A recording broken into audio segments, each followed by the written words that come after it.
Where are you from? Vienna, Ohio. All right. Who were your parents? Mr. and Mrs. Dean Scott, What were their occupations? steel mill. My stepfather worked in a steel mill. Okay. What made you to decide to join the Marines? Well, that's a story. I had a cousin that was in the Marine Corps. Mhm. He came to visit and he had his dress blues. Mm. I looked at them and I thought, boy, I have to have some of those. He played in the Marine Corps band in Washington, D.C. So that enticed me to enlist in the Marine Corps.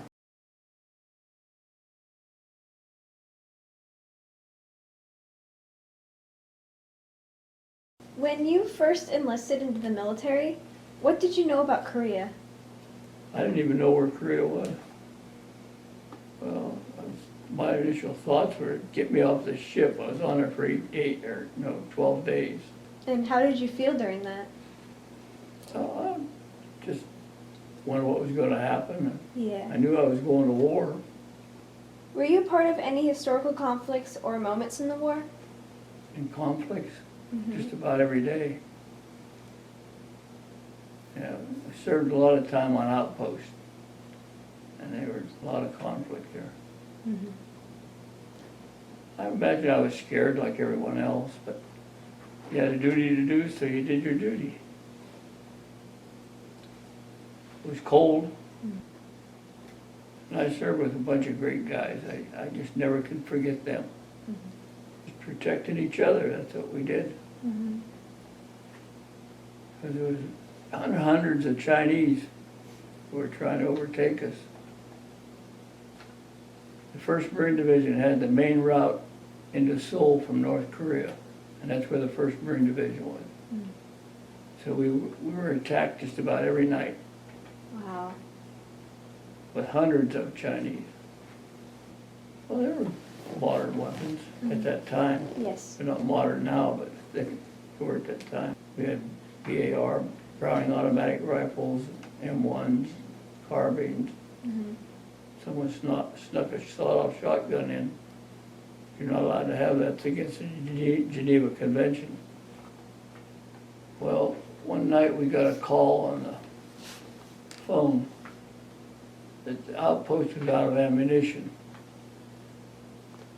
So my squad, we gathered ammunition, all we could get, and we took it out. It was about a mile out in front of the line. And we went through a lot of artillery fire from the Chinese.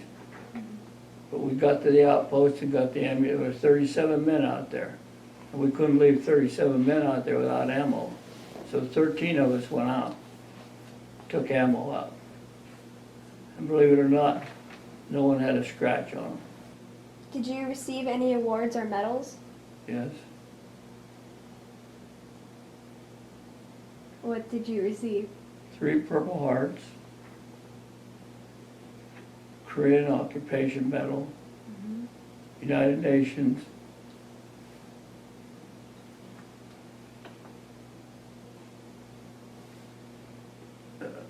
presidential citation from the Korean government. That's it. You can hold that up if you'd like to. Wow.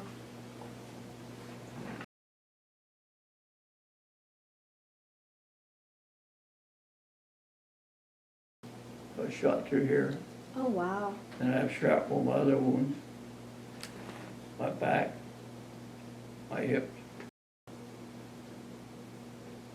my arm. I spent time in a hospital in Japan. What was the hospital care like? It was good, except for one guy. I got a shot of penicillin every night and every morning, and he kept putting it in the same spot. I had to straighten him out. I think we did a very good job defending the South Koreans. That's what we went there for. And we did our job, 100%. They're very good people, very nice people, very polite and hardworking. They spent a lot of time on the line with us. They had a corps they called the KSCs. They dug our trenches. They built our bunkers. They worked with us. They carried ammo to outposts with their pack boards. They were just great people. Made you proud to defend them. Everybody wanted to come home, but you have to do what you have to do. But we got along just fine, everybody. I had a lot of friends. Even the South Koreans were my friends. Nice people. Do you know any Korean words? Few. I know the polite words, like thank you and come here, and that's it. Do you remember how to say them? Yes. Kamapsamida is thank you very much. Etawa sipsio is come here, please. Kata is leave, go. Etawa is come here. That's about it. Well, I remember mostly the people I served with, the men that I served with. And three special ones, three young fellows from Puerto Rico. They were the greatest three guys I ever met in my life. Rough and tough, and they'd do anything in the world for you.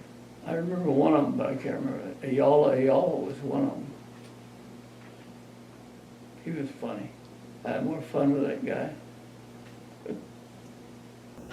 If we didn't have anything else to do, we'd go outside and have beer can fights. We'd stand 20 feet from each other and throw empty beer cans at each other. Until the colonel came to the tent we were living in reserve. Said, you guys act like you're crazy. He said, the guy's going to sick bay getting stitches in their head. And he stopped it right away. You mentioned earlier that it was cold. How did you prepare for the weather? Well, we had thermal boots and parkers, heavy clothes. Yeah. But it was still cold. It was 0, 5 below. When we first went to Korea, we didn't have thermal boots. But we got them in about 3 or 4 months, I guess.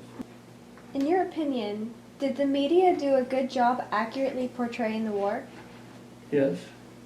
In fact, my brother-in-law was in the Army. He said the Marines got all the preference of the headlines, and he was jealous.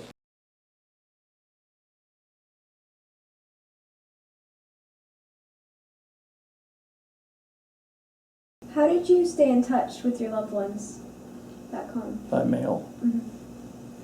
We didn't have cell phones or telephone. I was home 8 days. I got married. I left for 14 months. Wow. I didn't speak to my wife for 14 months. A lot of people mention or refer to the Korean War as the forgotten war. Yes.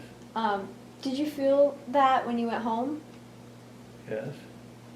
But, I did, but when I came in aboard ship and under the Golden Gate Bridge into San Francisco at Treasure Island, band was playing and they welcomed us. It made you feel pretty proud.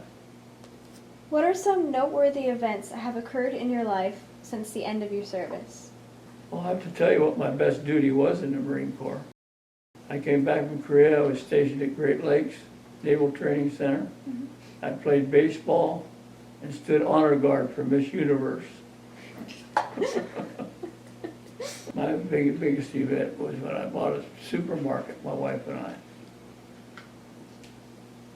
And I was a meat cutter. She was a boss. What are some life lessons that you have learned from being in the military? discipline. Follow orders, do what you're told. What message would you like to leave for future generations who will hear this interview? Support our country and do your duty. One thing I don't agree with is the drafting of women. I can't picture a woman being on the front line in a place like Korea when it's 0. And that's not right. You agree, ladies? That's not right at all. If you could give one piece of advice to anyone who is considering joining the military, what would it be? Join the U.S. Marine Corps. How come? Well, I think they have the best training. They have the best uniforms. And the best duty.